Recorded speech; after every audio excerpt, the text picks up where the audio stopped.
Okay, since हम डायनेस्ट politics की बात कर रहे थे, तो हरियाणा तो कम्प्लीटली गवर्नड है डायनेस्ट पॉलिटिक्स से।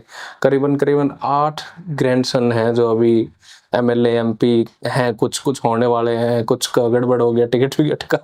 पर डायनेस्ट पॉलिटिक्स कितनी खराब चीज है हरियाणा के लिए, और क्या डायनेस्ट पॉलिटिक्स से बाहर कभी हरियाणा आ सकेगा? क्या नई पीढ़ी का की कोई पौध ऐसी होगी जो नए नेता पैदा कर सके, और वो नेता कहाँ से आएंगे? एक बहुत गंभीर प्रश्न है। इसका उत्तर मैं बजाय इसकी रेमेडी सुझाने के मैं कहता हूँ इस बुराई को हम एक्सेप्ट कर लेते हैं। जैसे कास्ट एक रियलिटी है, ऐसे मान लेते हैं कि डायनेस्टिक पॉलिटिक्स भी एक रियलिटी है। अब इसे हम कैसे इम्प्रूव कर सकते हैं?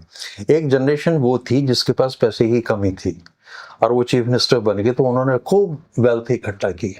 अब जो सेकंड जनरेशन थी उसको होना ये चाहिए था कि पैसा वैसा तो बहुत आ गया, अब हम थोड़ा सा सोशल वर्क कर लेते हैं, अच्छा थोड़ा लोगों की तरफ ध्यान। लेकिन उनकी भी एम्बिशंस बढ़ती चली गई कि अगर पिताजी ने 2 शहरों में कोठी बनाई थी तो उन्होंने 8-10 शहरों में बनवा ली। पिताजी ने 100-200 करोड़ 500 करोड़ कमाए थे तो उन्होंने और उसके आगे जीरो लगाने शुरू कर दी। लालच है, लोभ है। थर्ड जनरेशन को अकल आ जानी चाहिए कि अब सब कुछ है यार। ठीक है, हमारे दादा फटे कपड़ों में घूमते थे, संघर्ष करते थे, लेकिन आज तो हमारे पास सब चीज है। वो 1 शून्य और बढ़ाने के मूड में है। ठीक है, हमने कहा कि यार अनपढ़ लोग हैं, ज्यादा पढ़े लिखे लोग नहीं है, इन्हें समझ नहीं है। तो हरियाणा की जो 3rd-4th जनरेशन अभी यहाँ काम कर रही है, वो सब कोई लंदन स्कूल ऑफ इकोनॉमिक्स से पढ़ के आ रहा है, कोई ऑक्सफोर्ड से पढ़ के आ रहा है, कोई हार्वर्ड से पढ़ के आ रहा है। कमी नहीं है, सब बाहर से पढ़ के आ रहे हैं, और वहां से वो क्या सीख के आते हैं वो पीछे रह जाता है, पता नहीं क्या है। यहाँ आके बिल्कुल वही डर्टी पॉलिटिक्स, वही छोटी नैरो माइंडेडनेस, और वही पैसा कमाना, और वही धंधेबाजी, वही सारी चीजें करते हैं। हम केवल प्रभु से प्रार्थना कर सकते हैं, अगर वो कहीं एग्जिस्ट करता है, कि इनको सद्बुद्धि दे, ये लोग सुधर जाएं, क्योंकि ये डायनेस्टीज को पाल तो हम लोग रहे हैं।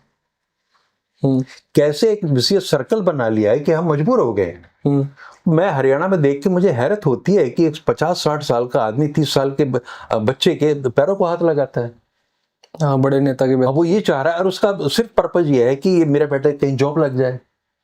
पेटी इंटरेस्ट है जिनके लिए काम हो रहे हैं। या तो गवर्नेंस के लेवल पे ये हो जाए कि सिलेक्शन एंड ट्रांसफर, 2 चीजें हैं, ये पॉलिटिकल क्लास के हाथ से निकल जाए। ऐसे रूल्स बन जाए कि भाई फिक्स टेन्योर है। फिक्स टेन्योर तो आईएएस का भी है, बट आप कितना चेंजेस करते हैं उसको। पर इसमें फिर खट्टर साहब ने थोड़े तो कुछ इम्प्रूव करने की कोशिश बिल्कुल हुई है। खट्टर साहब ने तो बड़े प्रयोग किए। उन्होंने एक सुशासन सहयोगी कंसेप्ट लिखा है, वो chief minister associate parallel. Deputy commissioner के साथ एक आदमी बिठा दिया गया, अशोका यूनिवर्सिटी का आया हुआ, वो एमबीए है और उसको बहुत ज्यादा नॉलेज है, young chap, public administration all that. वो किस पर्पज से बिठाएगी थी मुझे नहीं समझ में आया, बट उसका कोई रिजल्ट तो बाहर नहीं आया। सिस्टमेटिक करप्शन है वो, तो उसके तो ज्यादा चीजें बढ़ गई हैं। आज किसी आदमी से बात कीजिए कि पहले 500 रुपए लगते थे, आज 5000 लगते हैं। ये भी है। पर ऐसा ही कुछ उन्होंने बताया भी अभी रिसेंटली एक रैली में कि भजन लाल जी के बारे में बोल के कि कम से कम ये चीजें तो मैंने कम करी हैं।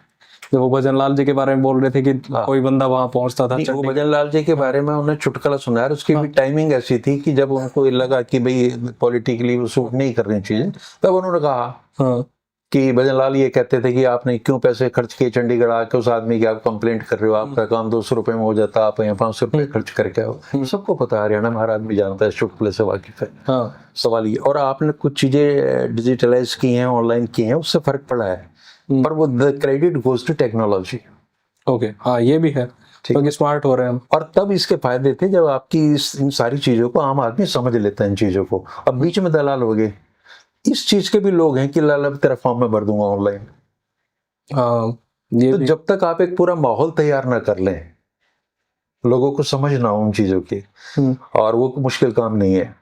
अगर आप उस दिशा में काम करते तो सारी चीज हो जाए। ट्रांसफर पॉलिसी है जैसे टीचर्स वगैरह की, अच्छा काम है ये, अब उतने धक्के नहीं खाने पड़ रहे। तो ये जो चीजें हो रही हैं, it is only due to technology. अगर आपकी इंटेंशन साफ है, नियत साफ है, तो आप टेक्नोलॉजी के माध्यम से ही बहुत कुछ कर पाओगे, और कोई तरीका है भी नहीं। ना ये भी है, मैन से ज्यादा मशीन ऑनेस्ट है, उसको आप करप्ट नहीं कर सकते। उससे ज्यादा इंटेलिजेंट भी आज के दिन हरियाणा में। तो हम यही आशा कर रहे हैं कि जब एआई वगैरह का ज्यादा अबंडेंस होगी और चीजें सुधरेंगी तो शायद वो सुधार दें। मशीन को तो लोभ नहीं है ना, लालच नहीं है, वो तो जीरो बढ़ाने के चक्कर में नहीं है। अभी तक ये बदमाश जो है आदमी, ये मशीन से भी छेड़छाड़ कर रहा है। हाँ, मशीन ऑब्वियसली इसी ने और जहां तक डायनेस्टी का सवाल है, जब तक जनता इनको डिस्करेज नहीं करेगी इन चीजों को,